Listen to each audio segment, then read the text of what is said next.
This is Tom Fox. Welcome to a very special week on the FCPA Compliance Report.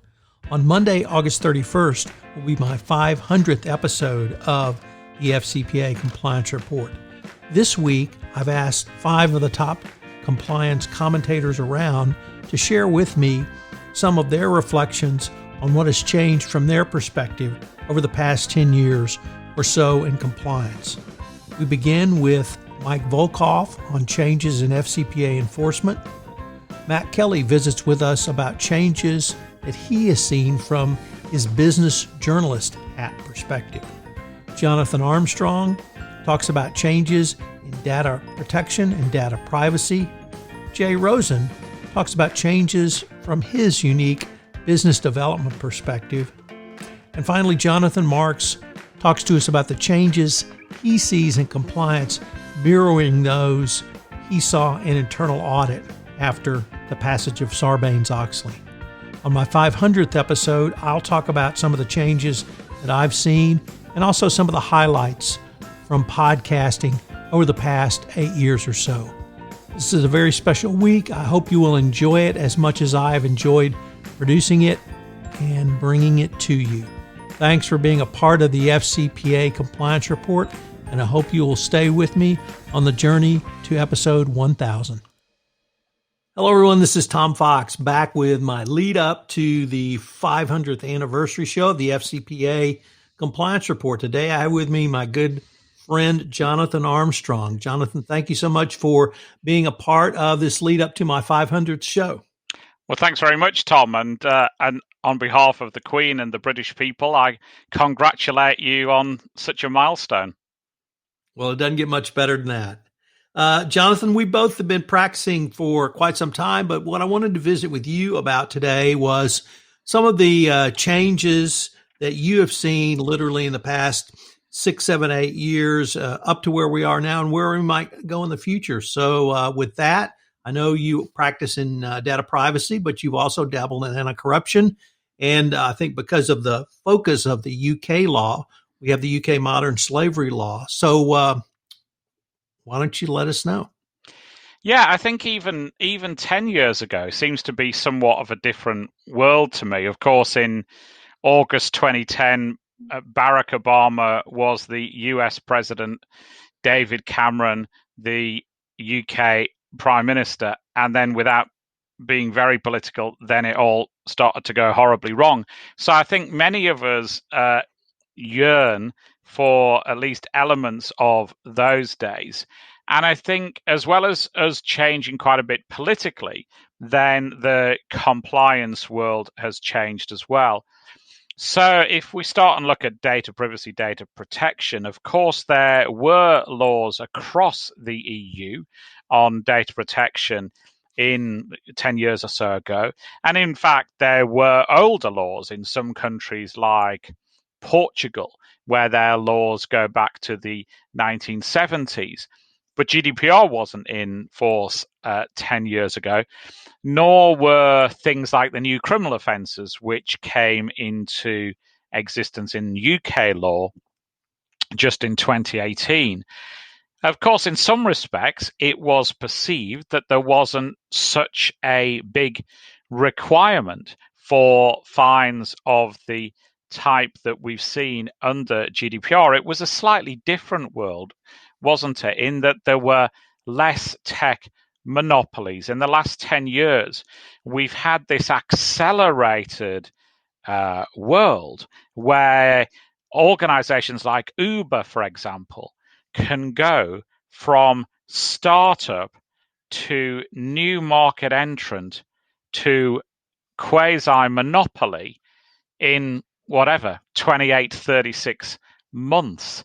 If you look at how long it took some, AT&T or GE, or if you look at the railroads back in the US and the Carnegies and the Vanderbilts, if you look at how long it took them to reach monopoly positions, then the world is a very different place that somebody can go, as I said, from startup to monopolist in under 3 years. So in some respects, GDPR is a creation of this new environment. It starts off as a way of trying to hit these predominantly US-based monopolistic providers, where the Commission has to some extent, the European Commission has to some extent failed to discipline them through antitrust law. So a mixture of GDPR is a mixture of privacy law and a mixture of this perceived need to level out the market. And of course, things like political interference in elections probably wasn't a thing 10 years ago, or at least if it was a thing, it was subtler than it is now. My own view is that there has been political interference in elections before, but it's been more overt. It's been the likes of the Murdoch organization using their TV assets and their media assets to control how people think in their minds, rather than to do it surreptitiously and more covertly through Facebook. So in some respects, I think, that if we were to look back 10 years and we were to say, is GDPR necessary? 10 years ago, we might not have said it was. But if we look back with the benefit of hindsight and say, do we need GDPR? Then we do. But it's also interesting to see how public opinion's changed and how individuals have had more input into the new regime and more input into privacy. So, for example, in 2011, Max Schrems was still a student at Santa Clara University. And it's amazing, isn't it, to see how somebody who was, that fateful event when the Facebook attorney came and guest tutored at the class in 2010, that event still hadn't happened.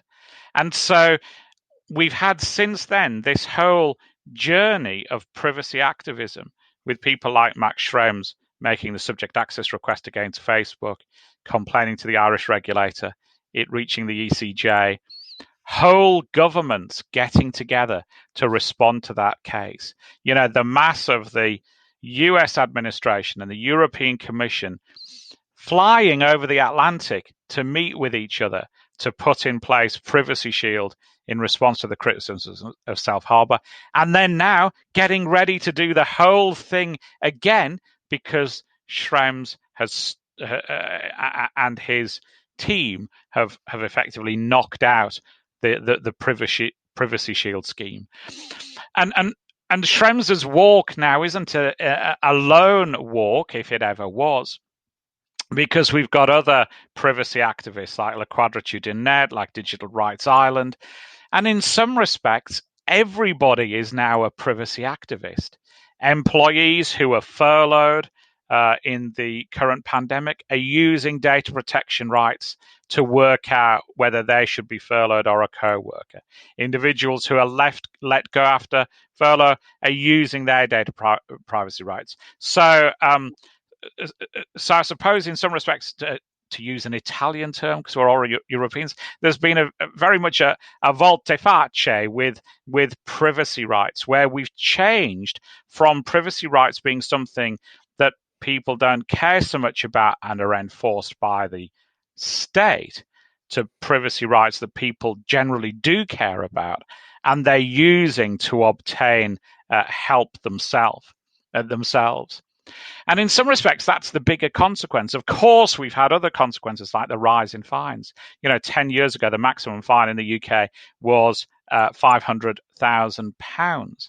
Now it's 20 million euros, so 20 million euros, so roughly 17 million sterling versus 500,000. And of course, for bigger organizations, it's 4% of global annual revenue.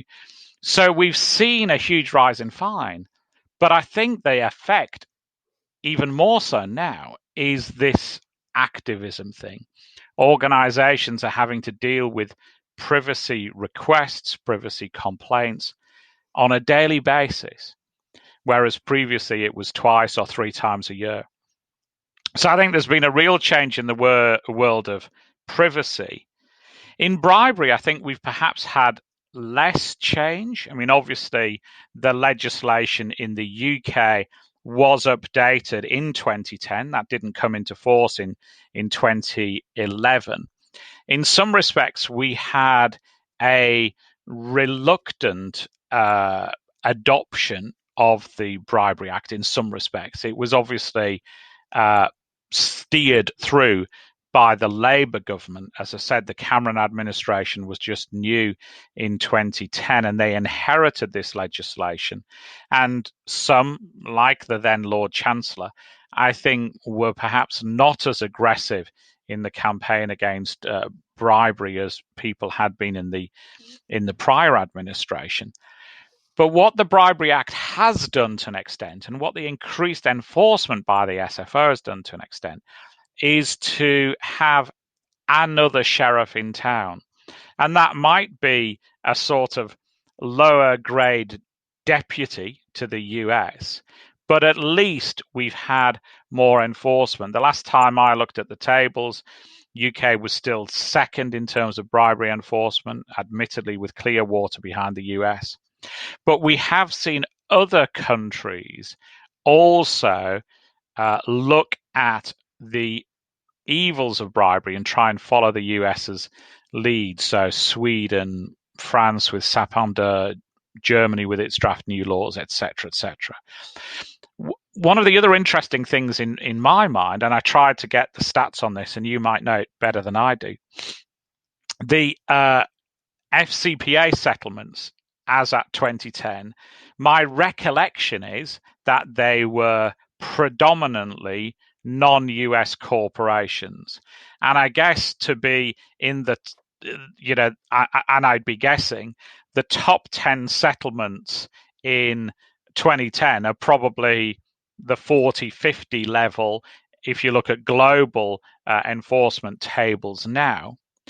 But one trend that we've seen, I think, is this tag teaming of regulators. If you look at something like Airbus, we've got a joint settlement with with France, with the UK, and with the US. And I think we couldn't really contemplate that level of cooperation in 2010, as I said, partly because the US was the only sheriff in town.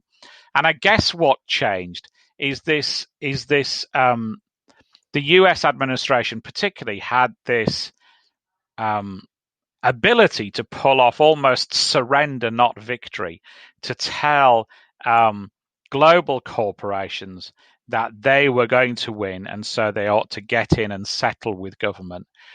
And that strategy became the envy of many other countries as well. So as I've said, the Bribery Act came into force in 2011 in the UK, and then we had deferred prosecution agreements somewhat as an add-on, but that happened a bit later. But that's given the UK authorities the ability to do deals and to do deals on a cross-border basis, and that didn't really exist before. So that's brought us these, huge settlements in cases like Rolls-Royce and Airbus. So I think the world of bribery, we have seen change. And I think that's also been, in some respects, a societal change as well. If you look at France with its hatred almost of the way in which the US policed bribery, their blocking statutes, their hatred of the way in which US authorities tried to reach onto French soil to stop stopping bribery happening. If you're following me, we've gone again through a renverse there, a change of attitude with the French, where Sapin not only says that you have to take appropriate measures to stop bribery, but it also encourages things like whistleblowing lines that 10 years ago they had rejected in the enforcement activity against McDonald's and Exide, for example, where they'd said whistleblowing lines have no place in French culture. So we have affected, I think, a cultural change in those 10 years of saying that sometimes the fight against corruption, the fight against wrongdoing is bigger than the reservations that we have about anonymous whistleblowing, etc., etc. And then I think the other area where we've affected cultural change is slavery. And I think slavery is a really uncomfortable thing to talk about. The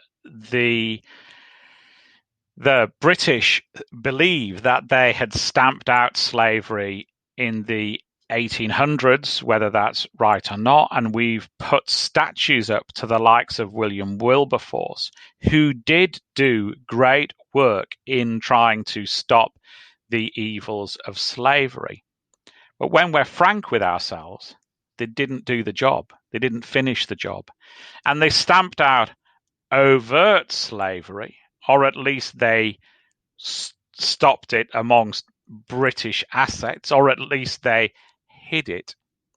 But they didn't get hearts and minds of everyone. So we still have slaves, probably 2 or 3 miles away from where I'm sitting here now. And they're not working plantations. They're working car washers. They're working nail bars. They've got those little fish that are going to bite skin off my feet if I ask them to.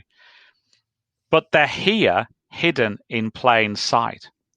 And one of the things in the last 10 years or so that we've had, I think, is the UK realizing that the fight against slavery was a job half done.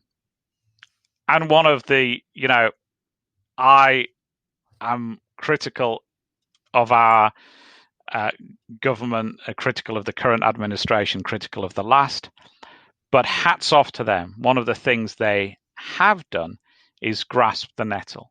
One of the things that our current government has said, just as in the 1800s, we had to effect global change by taking a stance against slavery, then so it is behoven to us to try again and to try and finish the job. So in 2015, the UK brought in the modern slavery legislation, which has been mold breaking. It has already affected change. I speak to a contact of mine that's a magistrate. They are seeing cases come through the courts. 6 miles away from me, we have had a joint raid on a car wash operation. A somewhat odd raid. They relied on the fire brigade to break the doors down and to release people. But we set these people free and we released them from bondage. And we did that in part because we had powers under this new 2015 legislation to do it. So people who say this is paperwork and box ticking, it is. There are elements of that. There are elements of the law that could be improved. It isn't a perfect piece of legislation, but it has changed hearts and minds, and it has alerted people to the fact that we did not do the job in the 1800s and there's still work to be done. And then I guess my last thing that I'd say is I think we've seen a change in the role of the compliance profession over the last 10 years as well. And I think it wasn't really a profession as such 10 years ago. And in the minds of many executives, it was a bit like the elephant's graveyard. It was where executives in the business went to retire. It's where they went to see the last 2 or 3 years out before their pension kicked in. And that's definitely changed. I think we've seen the rise of compliance professionals, the rise in respect of compliance professionals, and the recognition that they need to have the skills and the resources to do the job. And partly things like the changes in bribery with its underlying of the need for adequate resources and adequate provisions to be in place to stamp out bribery has helped with that job. Partly GDPR has as well, with the recognition of the data protection officer as an independent position. But partly the profession itself has done that work as well and shouted for the fact that it needs to be seen to be independent and it needs to be seen to be, a voice of ethical behavior and a voice of good embedded in corporations and organizations. So I hope that hasn't been too discursive for you, but that's my quick take on, I think, 10 years of progress, but 10 years that still show that there's work to be done. Well, Jonathan, thank you so much for taking the time to visit with me. It was a great podcast, but more importantly, you've been a good friend over the years, and it's been a great ride for us working together. So thanks so much. My pleasure, Tom. Thanks for inviting me. Hello, everyone. This is Tom Fox again. Thank you for listening to this episode as I march towards my 500th anniversary show of the FCPA Compliance Report on Monday, August 31st. Tomorrow, Jay Rosen is going to visit with us about the changes in compliance he has seen as a business development specialist over the past 8 to 10 years. It's a fascinating look from someone who deals really outside of the compliance profession, but deals with compliance professionals all the time. So I'm going to be very interested to see what Jay's reflections might be. I hope you will also join me the rest of this week as I continue to move towards my 500th show. I hope you will please plan to listen in to the 500th show, which will post on Monday, August 31st. This special series has been a production of the Compliance Podcast Network. The FCPA Compliance Report is also a proud member of C-Suite Radio. Thanks so much for listening.